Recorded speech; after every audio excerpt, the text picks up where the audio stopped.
తలలు వంచి పరిశుద్ధాత్మ దేవుని నుంచి ప్రార్థన సహాయాన్ని కోరుకుందాం.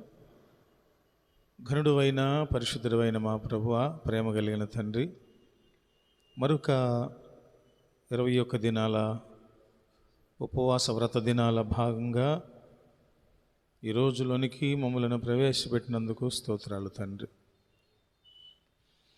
మాలో ఈ జీవం పొడిగించబడిందంటే అది కేవలం మీ కృపని ఒప్పుకుంటూ ఈరోజు మేము ప్రార్థనలోనికి ప్రవేశించడానికి ముందుగా ఈరోజు మీ ప్రేరణ ద్వారా మేము ఏ విషయమై ప్రార్థించి, ఏ విషయమై ధ్యానించి ప్రార్థించి ఆ విధమైనటువంటి పరిష్కారములు మేము పొందుకోవాలో అటు రీతిలో మాతో మాట్లాడమని, ఎక్కడ మా బ్రతుకులో సరిచేసుకోవలసిన ఉంటే వాటిని ఏమాత్రము సందేహింపక తప్పక అంగీకరించి మా బతుకులకు అన్వయించుకొని సరిచేసుకొని నీకు ఇష్టలుగా బతకటానికి కృప చూపించమని యేసయ్య నామములో ప్రార్థించి స్తుతించి వేడుకొంచున్నాం తండ్రి. ఆమేన్. ఆమేన్. కీర్తనల గ్రంథం 55వ సంకీర్తన చూడండి. 55వ సంకీర్తన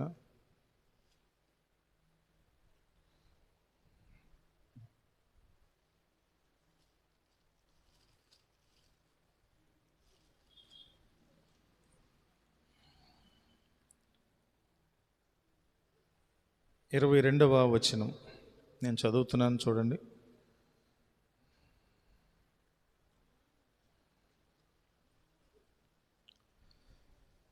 నీ భారము యెహోవా మీద మోపుము, ఆయనే నిన్ను ఆదుకొనును. నీతిమంతులను ఆయన ఎన్నడను కదలనీయడు. దేవా, నాశన కోపములో నీవు వారిని పడవేయుదువు. రక్తాపరాధులను వంచకులను సగము కాలమైన బ్రతుకరు. నేనైతే నీ యందు నమ్మిక ఉంచి ఉన్నాను. మరలా 22వ వచనపు మొదటి పాదం నేను చదువుతున్నాను. నీ భారము యెహోవా మీద మోపుము, ఆయనే నిన్ను ఆదుకొనును. ఈరోజు మనలను ఈ ఉపవాస ప్రార్థనా క్రమంలో ప్రార్థనలోనికి మనము వెళ్ళటానికి ముందు ఈరోజు మనం ప్రత్యేకించి ప్రార్థించవలసిన అంశం ఏంటంటే, దేవుని యొక్క పరిశుద్ధాత్మ గాలి, బలమైన గాలి, తూర్పు గాలి, ఆయన ద్వారా వేచబడే గాలి ఎవరైతే కృంగుదలలో డిప్రెషన్లో ఉన్నారో ఆ స్థితిలోంచి ఇంకా పెరిగిపోయి ఆత్మహత్యలు చేసుకోవడానికి ప్రయత్నిస్తున్నారో, అనగా దైవ వ్యతిరేకమైన పని చేస్తున్నారో, అనగా ఒక నిండు జీవితాన్ని చేజేతులా ఆర్పివేసుకుంటున్నారో, ఆ విషయం మనం ప్రార్థించడానికి చాలా ప్రాముఖ్యమైన విషయం. చాలా ప్రాముఖ్యమైన విషయం అది.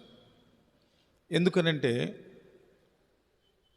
ఒక ప్రాణము పోవటం అనేది సులువుగా పోద్ది, కానీ ఒక నూతన జీవం అనేది ఏర్పడటం అంత సాధారణమైన సంగతి కాదు. చాలా ప్రాముఖ్యమైనది దేవుడు మనిషిలో ఉంచిన జీవం. ఈ జీవాన్ని మనము అంతకంతకు అభివృద్ధి పరుచుకుంటూ ఆరోగ్యకరంగా ఉంచుకుంటూ క్రమమైన రీతిలో జీవితాన్ని పరిపూర్ణంగా జీవించటం, అది కూడా నాస్తికుడుగా కాకుండా ఆస్తికుడుగా దేవుని కలిగి బతకటం అనేది దేవునికి ఇష్టమైన పని. అలాంటి జీవనం సుఖంగా లేదా జీవనం క్షేమంగా ఆరోగ్యంగా ముందు కొనసాగినప్పుడే మనం ఏమేమైతే సాధించాలని అనుకుంటామో వాటన్నిటిని సాధించగలుగుతాం. అర్ధాంతరంగా బతుకులను ముగించుకోవటం ద్వారా మనం అనుకున్న వాటిని సాధించలేము. అందుకని కృంగుదల అనేటటువంటిది ఎక్కువైపోతే, డిప్రెషన్ ఎక్కువైపోతే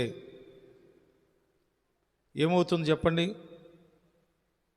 ప్రాణాలను కోల్పోయే పరిస్థితి వస్తుంది.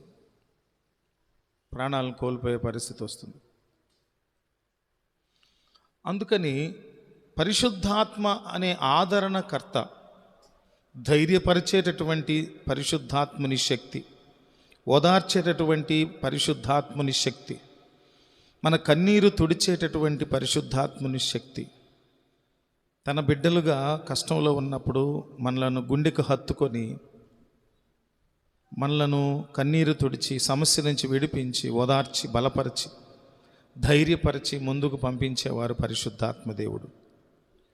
అందుకని ఆయన సహాయాన్ని కోరుకున్నప్పుడు తూర్పు గాలిగా ఆయన మన మీద ఆ గాలిని వీచేటట్లు చేసినప్పుడు ఆ బలమైన శక్తి ద్వారా మనలో ఉన్నటువంటి భయాలు అన్నీ పోతాయి, మనలో ఉన్నవన్నీ పోతాయి. చదువుకున్నటువంటి వచనం చూస్తే 55వ సంకీర్తన 22వ వచనం చూస్తే, నీ భారము యెహోవా మీద మోపుము, అప్పుడు ఆయనే నిన్ను ఆదుకొనును. మన భారాలను దేవుని మీద మోపటం అనేది మనకు రానందువల్ల, చేతకాకపోయినందువల్ల, లేదా మన భారములను మోస్తున్నటువంటి ప్రభు ఒకరున్నారన్న సంగతిని తెలుసుకోక, లేదా తెలుసుకున్న మన జీవన వ్యాపారంలో పోరాటంలో సైకిల్లో పడిపోయి మర్చిపోయినందువల్ల మనము ఖచ్చితంగా మన భారాలను బట్టి మనం కృంగిపోతూ ఉంటాం. మన భారాలను బట్టి మనము ఏమవుతాము, డిప్రెషన్లోకి వెళ్ళిపోతాం. డిప్రెషన్ అంటే ఏ ఫీలింగ్ ఉంటుంది? ఎవరైనా ఆ డిప్రెషన్ అంటే చెప్పమంటే అనుభవించిన వాళ్ళు తప్ప అనుభవించని వాళ్ళు చెప్పలేరు. మెదడుకు మించిన, మెదడుకున్న శక్తికి మించిన, వయసుకు మించిన, సామర్థ్యానికి మించినటువంటి విషయాలు మెదడు ఆలోచిస్తుంటే మనం చేయవలసి వస్తే వెంటనే ఏమైపోతాం చెప్పండి? కృంగుదలకు, డిప్రెషన్లోనికి వెళ్ళిపోతారు. తర్వాత రెండవది ఏంటంటే ఏదైనా ఒక జటిలమైన సమస్య వచ్చినప్పుడు దేవుణ్ణి ఎరిగిన వాళ్ళైతే ఆ సమస్య తీవ్రతను దృష్టిలో ఉంచుకొని ఖచ్చితంగా దేవుని మీద ఆనుకొని దేవుని మీద ఆధారపడి ఆ సమస్య నుంచి పరిష్కారం పొందాలని ప్రయత్నం చేస్తారు. దేవుని మీద కూడా ఆధారపడాలని తెలియని వారు లోకంలో ఉంటే ఒకవేళ వారు ఇంట్లో అమ్మ మీదో నాన్న మీదో స్నేహితుల మీదో ఆనుకోవాలి కదా, ఆధారపడాలి కదా.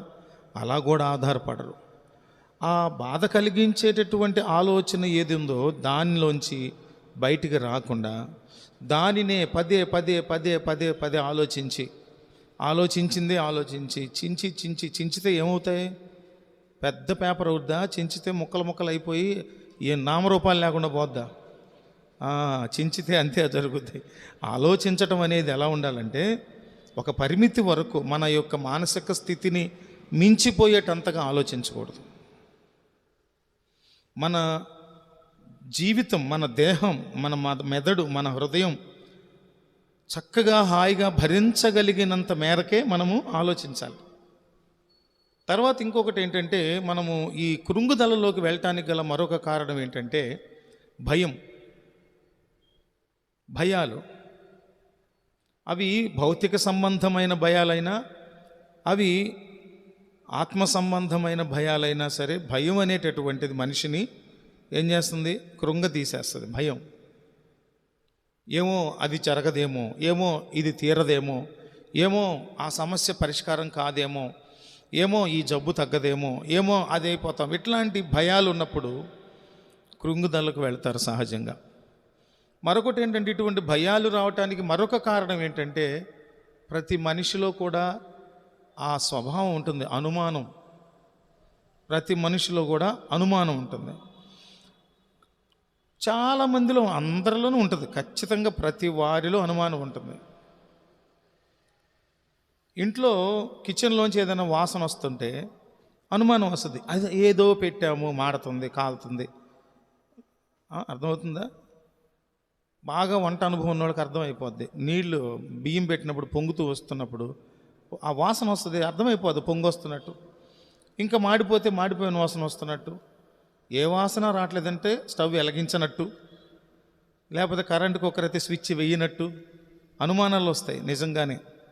కానీ విపరీతమైన అనుమానాలు ఉన్న వాళ్ళు ఉంటారు, ఓసీడీలని అంటారు కదా, ఇట్లాంటి బ్యాచ్. ప్రతిదాన్ని భూతద్దం పెట్టి చూసి అనుమానించటం. అనుమానం, లోకంలో సామెత, అనుమానం పెను భూతం, పెద్ద దెయ్యం అంట. ఒకటి భయం, రెండవది అనుమానం, మూడవది ఎవరి మీద ఆధారపడలేకపోవటం, ముఖ్యంగా దేవుని ఎరిగిన వారు దేవుని మీద ఆధారపడకపోవటం. ఈ సందర్భంలోనే దేవుని వాక్యం మీద ఆధారపడకపోవటం. దావీదు భక్తుడు 119వ కీర్తనలో పలుమార్లు అంటారు ఆయన, నీ వాక్యము నా పాదములకు దీపమును, నా త్రోవకు వెలుగునై ఉన్నది. వాక్యము హృదయంలో ఉన్నప్పుడు మనము చీకటిలో నడిస్తే ఒక దీపం ఎంత అవసరమో, ఒక టార్చ్ లైట్ ఎంత అవసరమో, ఇప్పటిలాగా ఒక సెల్ ఫోన్ లైట్ ఎంత అవసరమో, అది ఆత్మ సంబంధంగా ఒకవేళ చీకటిలో ప్రయాణించవలసి వస్తే, అనగా గాఢాంధకారపు లోయలో సంచరించవలసి వస్తే, చీకటిలో అనుభవంలో దేవుని వాక్యము మన లోపల భద్రపరుచుకుంటే అది ప్రతి సమయంలో, ప్రతి సందర్భంలో హెచ్చరిక చేస్తుంది. లోపలుండి మన మనస్సాక్షి లోపల నుంచి మనం ప్రశ్నిస్తూ ఉంటుంది, ఇదిగో నువ్వు వెళుతున్నది తప్పు, నువ్వు ఆలోచించేది తప్పు, నీవు యోచించేటటువంటి తప్పు, నువ్వు నడిచే నడక తప్పు, నువ్వు మాట్లాడే మాట తప్పు, నువ్వు తీసుకునే లంచం తప్పు, నువ్వు అబద్ధం ఆడుతున్నావు, దొంగతనం చేస్తున్నావు, జాగ్రత్త అని మనస్సాక్షి గద్దిస్తూ ఉంటుంది. తర్వాత ఇంకొకటి ఏంటంటే, ఒకే విషయాన్ని పదే పదే ఆలోచించడం, వదిలిపెట్టకుండా మొండితనంతో ఒకే విషయాన్ని పదే పదే పదే పదే ఆలోచించి ఆలోచించి ఆలోచించి ఏమండి, ఒక 70 ఏళ్ళు వచ్చినప్పుడు వయసు ద్వారా వచ్చే చాదస్తం వస్తే చెప్పిందే చెప్పి ఆలోచించిందే ఆలోచించి కొంచెం మానసికంగా వీక్ అయితే చేయొచ్చు, చేస్తున్నారంటే ఓకే అనుకోవచ్చు. కుర్రోళ్ళు, టీనేజర్స్, 25 ఏళ్ళోళ్ళు, డిగ్రీలు, పీజీలు, పిహెచ్డీలు చదివేవాళ్ళు, ఉద్యోగాలు చేసేవాళ్ళు, సాఫ్ట్వేర్ ఎంప్లాయీస్, వీళ్ళందరూ కూడా ఏంటంటే ఆలోచించిన దాన్నే పదే పదే పదే పదే ఆలోచించి జుట్టు బిక్కొని, పెళ్ళప్పుడు అబ్బాయి జుట్టు చూసే పెళ్లి చేసుకుంటుంది. ఎంత అందంగా ఉన్నాడు మా భర్త, కాబోయే భర్త అని.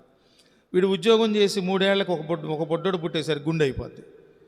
ఆ పిల్లకి ఎంత ఫీలింగ్ ఉంటుందో ఆలోచించండి, ఆ పాపకి, పెళ్లి చేసుకున్న అమ్మాయికి. అంతెందుకు, ఉద్యోగాలు రాకముందు, పెళ్ళిళ్ళు కాకముందే బాల్ హెడ్లు అయిపోయేవారు. విపరీతంగా ఆలోచించడం, ఓవర్ హీట్ ప్రొడ్యూస్ అయ్యి జుట్లు ఊడిపోతాయి. అందుకని విపరీతంగా పదే పదే దేన్ని ఆలోచించకూడదు. ఆ తర్వాత ఇంకొక ప్రాముఖ్యమైనది ఏంటంటే, ఈ కృంగుదల, డిప్రెషన్ లేకపోతే తదితరమైన వాటి రావటానికి అన్నిటికంటే ఉన్న వాటిల్లో ఇంకా ప్రధానమైన కారణం ఏంటంటే ఒంటరిగా ఉండటం. ఒంటరితనం అనేది చాలా ప్రమాదకరమైంది. ప్రభువుని ఎరిగి ప్రార్థించే వాళ్ళకి చాలా ఉపయోగకరమైంది. An idle man's mind is devil's workshop అని, లోకంలో పాపంలో దురలవాట్లో దురభ్యాసాలు ఉన్నవాడికి ఒంటరితనం అనేటటువంటిది ఒక దయ్యం హృదయంలోకి వచ్చి మంచి చైర్ వేసుకొని కూర్చొని, నువ్వు అడి చెయ్యి, ఇది చెయ్యి, అది చూడు, ఇది చూడు, ఆ చండాలం పని చేయి, ఈ జుగుప్సాకరమైన పని చేయి, ఈ చెడ్డ తలంపు చేయి అని లోపలుండి నిన్ను ఒక రింగ్ మాస్టర్ లాగా సర్కస్లో సింహాలను ఆడించినట్లు, నువ్వు సింహంలా ఉన్నప్పటికీ నిన్ను ఒక కుందేలాగానో చిన్న పిల్లిలాగానో ఆడిస్తాడు వాడు, సాతానుడు, లోపల కుర్చీ వేసుకొని కూర్చొని. అదే ప్రభువుని ఎరిగిన బిడ్డవైతే ఒంటరిగా ఉన్నప్పుడు ఏం చేస్తావు? ఆ సమయాన్ని దేవునితో గడపటానికి ఇష్టపడతావు, ఉపవాస ప్రార్థన చేయడానికి ఇష్టపడతావు, దేవుని సన్నిధిలో కనిపెట్టి ప్రార్థన చేయడానికి ఇష్టపడతావు. ఒంటరితనము దేవుని ఎరిగిన వారికి లాభకరమైనది, దేవునిని ఎరగని వారికి చాలా నష్టమైనటువంటిది. ఇదే సమయంలో దేవునిని ఎరిగిన వారు కూడా ప్రార్థనను విడిచిపెట్టి సెల్ ఫోను, టీవీ సీరియల్సో, ల్యాప్టాప్లో కూర్చొని ఇంటర్నెట్లో ఏంటేంటో చూడటం, ఇటువంటివి చేసేటటువంటి వారికి ఒంటరితనం కూడా శాపమే, నష్టమే, మరణమే. అందుకని ఒంటరితనం అనేది సాధారణంగా దేవుని కొరకు ప్రార్థనలో గడపటానికి తప్ప మిగిలిన సమయంలో నలుగురితో, భార్యతో, భర్తతో, పిల్లలతో, స్నేహితులతో, ఎవరో ఒకళ్ళతో, మంచి వాళ్ళతో చక్కగా జీవించుతూ ఉండటం మంచిది. అందుకని మనం కొంతమందికి ఏంటంటే గతంలో జరిగినటువంటి ప్రాణాపాయ పరిస్థితులను, గతంలో ఎదుర్కొన్నటువంటి ప్రాణ సంకటమైన పరిస్థితులను, చావు అంచు వరకు వెళ్ళొచ్చిన పరిస్థితులను అలానే హృదయంలో గుర్తుపెట్టుకుంటే ప్రతిసారి అది ఆ సంఘటన జరిగినప్పుడు నీవు ఎంత భయపడ్డావో, తర్వాత కూడా నువ్వు తలంచిన ప్రతిసారి అదే గుండె దడ అని భయపడటం అనేది జరుగుతుంది. దేవుడు, నేను ఎన్నోసార్లు చెప్పా, మన దేవుడు మనిషి విషయంలో చేసిన ఒక గొప్ప మేలు నేను తలుచుకుంటూ ఉంటాను ఎప్పుడు. అదేంటంటే మతిమరుపు కలిగి ఉండటం. మతిమరుపు కలిగి ఉండటం అంటే జబ్బు వచ్చి, బలహీనత వచ్చి, మత్తు మందులకు బానిసలైపోయి ఆ మత్తులో జోగుతూ ఉన్నప్పుడు జరిగినవి గుర్తురాక ఉండటం కాదు. సహజంగా కాలక్రమంలో కొన్నింటిని మనము మరిచిపోవటం అనేది దేవుడు మన మానసిక స్థితికి ఇచ్చినటువంటి ఒక ప్రత్యేకత. దాన్ని వరం అంటారు, దేవంటారు, నేనైతే అంటున్నాను. కానీ తప్పులు పట్టినా పడతారు, పండితులు ఉన్నారుగా వినేవాళ్ళలో. కాబట్టి వరం అని కాదు, కానీ ఒక గొప్ప లక్షణం అది. లేకుంటే మనము చనిపోయిన వారితో పాటు భర్తతో బాగా ప్రేమ అనుబంధం పెంచుకోవటం, భార్యతో, పిల్లలతో, అందరితో ఉన్న అనుబంధాల విషయాల్లో వారు ఒకవేళ మనల్ని విడిచి ఎడబాటు గనక మనకు గురైనప్పుడు మర్చిపోవటం అనేది దేవుడిచ్చిన వరం. నెమ్మదిగా వారిని మర్చిపోవటం, వారి జ్ఞాపకాల్లోంచి మనము కొంచెం పక్కకు రావటం. అలాగని పూర్తిగా మర్చిపోకుండా నీతిమంతులను జ్ఞాపకం చేసుకోవటం ఆశీర్వాదమని, సంవత్సరానికి ఒక్కమారైనా వారిని జ్ఞాపకం చేసుకోవటం, ఇవన్నీ కూడా మనకు దేవుడిచ్చినటువంటి గొప్ప ఆశీర్వాదకరమైన పరిస్థితి. ఆ తర్వాత సహజంగా మనిషిలో ఈర్ష్య, అసూయ, పగ పక్కన పెట్టినా ఈర్ష్య, అసూయ, ద్వేషం ఉన్నప్పుడు, ఎదుటివారు తనకంటే అభివృద్ధి పొందుతున్నప్పుడు అసూయ పట్టడం, ఈర్ష్య పట్టడం, ఇటువంటివి జరుగుతూ ఉంటాయి. ఆ స్వభావం మనలో ఉండకూడదు. ఎదుటివారి ఆశీర్వాదమును, ఎదుటివారి అభివృద్ధిని చూసి సంతోషించేవారుగా మనం ఉండటము మన దేవుడు మనకు నేర్పిన బుద్ధి. మన దేవుడు తన కొరకు ఏది సమకూర్చుకోరు. మన దేవుడు అనిపించుకోవటానికి కిరీటాలు, కత్తులు, డాళ్ళు, పట్టు వస్త్రాలు, ఇట్లాంటివి కిరికిరి చెప్పులు, చూళ్ళు ధరించుకోరు. ఆయన దయ్యున్న సమస్తము మనదిగా చేసేశారు. ఆయన ఏ అద్భుతమైన కార్యాలు చేసినా, ఏ మార్పులు చేసినా, ఏ విధమైనటువంటి విషయాలు జరిగినా అవన్నీ కూడా మన క్షేమం కొరకే ఆయన చేస్తారు. అంత గొప్ప దేవుడు. అందుకని ఆయనకున్న స్వభావం ఏంటంటే అందరికీ మేలు చేయటం, అందరినీ ప్రేమించటం, అందరి మీద తన వానను, తన ఎండను, తన మంచును కురిపించటం, అందరి ఎడల ఆయన కనికరం చూపించటం. అయితే ఆయన కృప వల్లే బతుకున్నామని మనం తెలుసుకుంటున్నాం, క్రీస్తును ధరించుకొని. బయట ఉన్నవారు తెలుసుకోలేక ఏదో జరుగుతుంది అనుకునేవారు కొంతమంది. అయితే మనం గమనించాల్సింది ఏంటంటే, దేవుడు ఏ విధంగా ఈర్ష్య, అసూయ, పగలు, ద్వేషాలు, కుళ్ళు కోటాలు లేవో ఆయనను వెంబడించే మనుషులుగా మనం కూడా ఏం చేయాలంటే అటువంటి స్వభావాలు ఏమీ లేకుండా దేవుని వలె ఎదుటి అందరూ బాగుపడటం, అందరూ సంతోషంగా ఉంటాం, అందరూ ఆనందంగా ఉంటాం అనే వాటిని మనము ప్రేమించాలి. అప్పుడు దేవుని సారూప్యతలో ఎదిగిన వారుగా, దేవుని ప్రేమించిన వారుగా, దేవుని వెంబడించిన వారుగా ఉంటాం. ఆ తర్వాత నేను గతంలో ఎన్నో మార్లు చెప్పా, అదేంటంటే నీ హృదయంలో ఒక నిర్మాణాత్మకమైన తలంపు వచ్చిన, ఎదుటి వారిని కట్టాలనేటటువంటి ఒక మేలు చేయాలనే తలంపు వచ్చిన, ఆకలితో ఉన్నవాడు అన్నం పెట్టాలి, ఆకలి తీర్చాలి, వస్త్రహీనునికి వస్త్రం ఇవ్వాలి, గూడు లేని వానికి గూడు ఇవ్వాలి, క్షేమం లేని వాని కొరకు ప్రార్థన చేయాలి, ఉన్నదానిలో సహాయం చేయాలని తలంపులు, నిర్మాణాత్మకమైన, క్షేమకరమైన, ప్రయోజనకరమైన ఆలోచనలు వచ్చినంతసేపు కూడా దుష్టుడు విన్నా పట్టించుకోడు. కానీ ఆ తలంపులన్నీ మనలో కలిగించేవాడు పరిశుద్ధాత్మ దేవుడు మన పక్కనే ఉండి, మనలో ఉండి మనల్ని నడిపిస్తూ ఉంటారు. అదే సమయంలో నీ హృదయంలో దేవునికి ప్రాధాన్యత ఇవ్వకుండా, దేవునికి మన హృదయంలో స్థానాన్ని నెమ్మదిగా తప్పించి, దేవుడు మనల్ని నడిపించాలి, దేవుడు మనల్ని గైడ్ చేయాలి, దేవుడు మనల్ని వృద్ధి చేయాలనే ఆలోచన మర్చిపోయి ఈ కృంగుదలతో కూడిన, భయంతో కూడిన, పిరిగితనంతో కూడిన, ఒంటరితనంతో బతకాలనుకోవటం,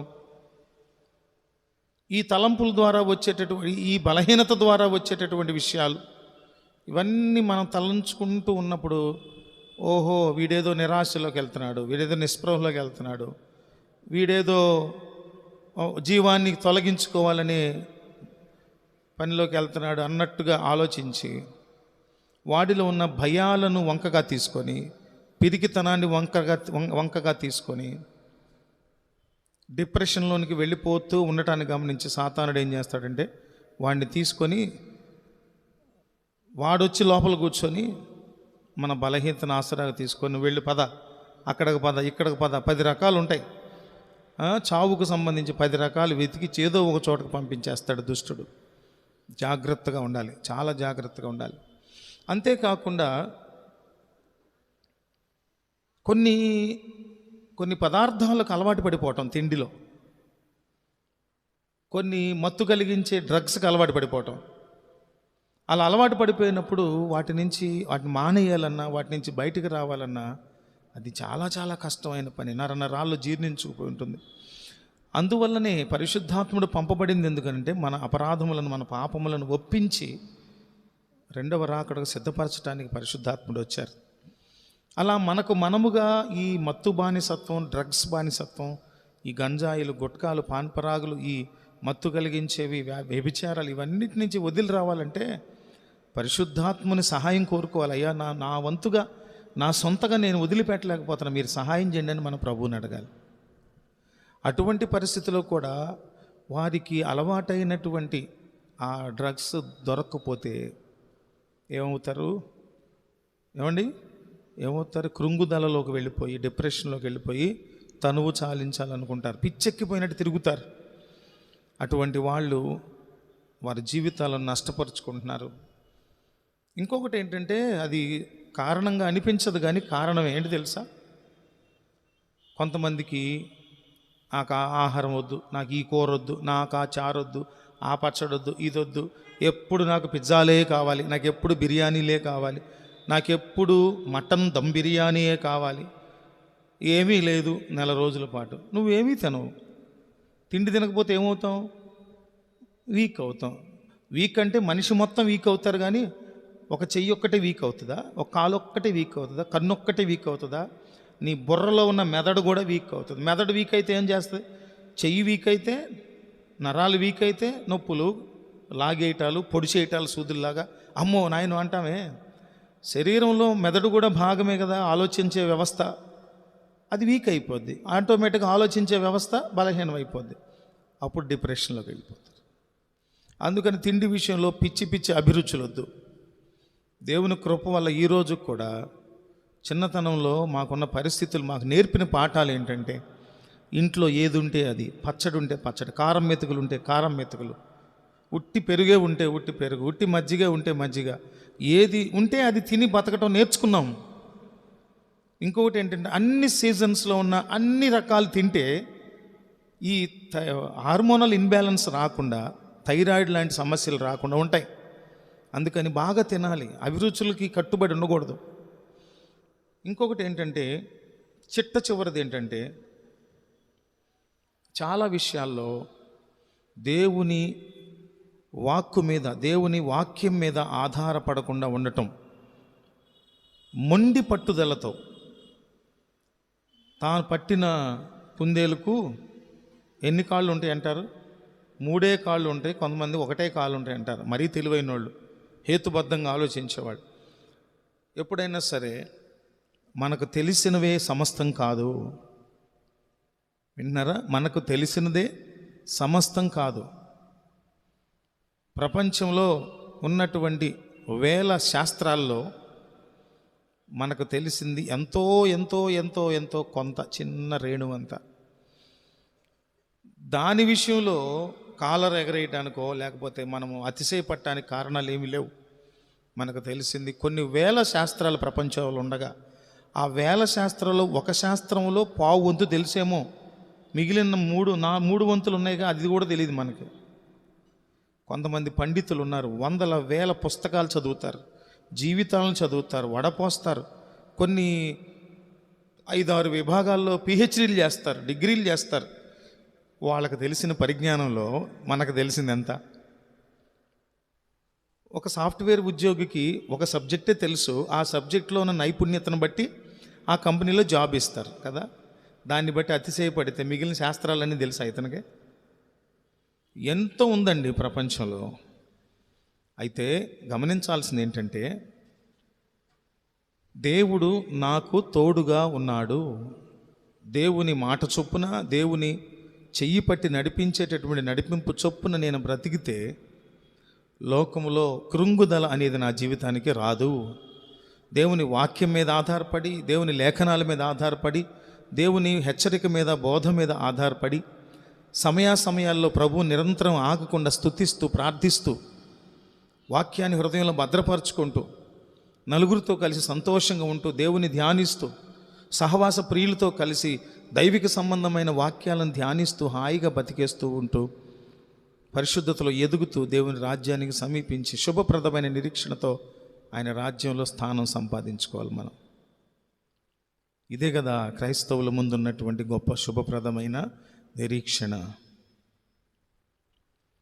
అందుకని ప్రార్థన అంశాలు ఏంటంటే, ఎప్పుడూ కూడా దేవునితో చక్కని సంబంధం, పరిశుద్ధాత్మ దేవునితో ప్రతి వ్యక్తి చక్కని సంబంధం, బాంధవ్యం కలిగి ఉండాలి, స్నేహం కలిగి ఉండాలి, సంబంధం కలిగి ఉండాలి, సహవాసం కలిగి ఉండాలి. ఏమండి, అటువంటి సహవాసం కలగటం కొరకు ఏమైనా ఖర్చు పెట్టాలా? ఏమైనా ఖర్చు పెట్టాలా? నీకు తలనొప్పి వస్తుంది, టీ తాగాలంటే ఖర్చు పెట్టాలి. ఆకలేస్తుందంటే ఖర్చు పెట్టాలి. ఇంకొక మాట నేను చెప్పాలంటే, నువ్వు ఆత్మహత్య చేసుకోవడానికి కూడా ఖర్చు పెట్టాల్సిందే, తెలుసా? ఎంత వెల చెల్లించాలో తెలుసా? జీవితం అన్నంత వెల. అందువల్ల ఆయుష్కాలము ప్రభువు చిత్త ప్రకారము ముగిసే వరకు నీ ఆయుష్ మీద నీకు అధికారము లేదు, నీ జీవం మీద నీకు అధికారం లేదు. ఎట్టి పరిస్థితుల్లో అర్ధంతరంగా జీవితాన్ని ముగించాలనే తలంపు ఏ మనిషికి, ఏ సమస్యలో ఉన్నవాడికి రావటానికి వీలు లేదు. అది పరిశుద్ధ గ్రంథం చెప్పేటటువంటి గొప్ప సత్యం. కనుక లేఖనాలను పఠిస్తూ, దేవునిలో ఎదుగుతూ, నిరంతరము ధైర్యంగా, నిరంతరము పట్టుదలగా దేవునిలో జీవిస్తూ ఉంటే, ఏకాంతంగా దేవునిలో ఎదుగుతూ, ప్రార్థిస్తూ, ఫలిస్తూ, అభివృద్ధి పొందుతూ ఉంటే, నీ జీవితంలో డిప్రెషన్ అనేటటువంటిది, ఒత్తిడి అనేటటువంటిది, కృంగుదల అనేటటువంటిది, నిరాశ నిస్పృహలు అనేటటువంటి దరిదాపులకు రావు. అట్టి కృపలో దేవుడు మనలందరినీ నడిపించి, దీవించి, వర్ధిల్ల చేసి సజీవులుగా కొనసాగింపజేయునుగాక.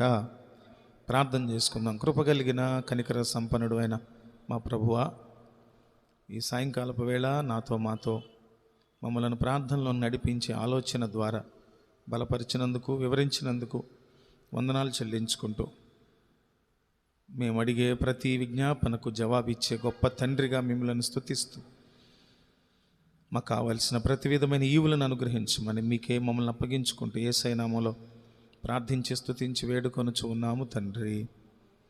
ఆమేన్.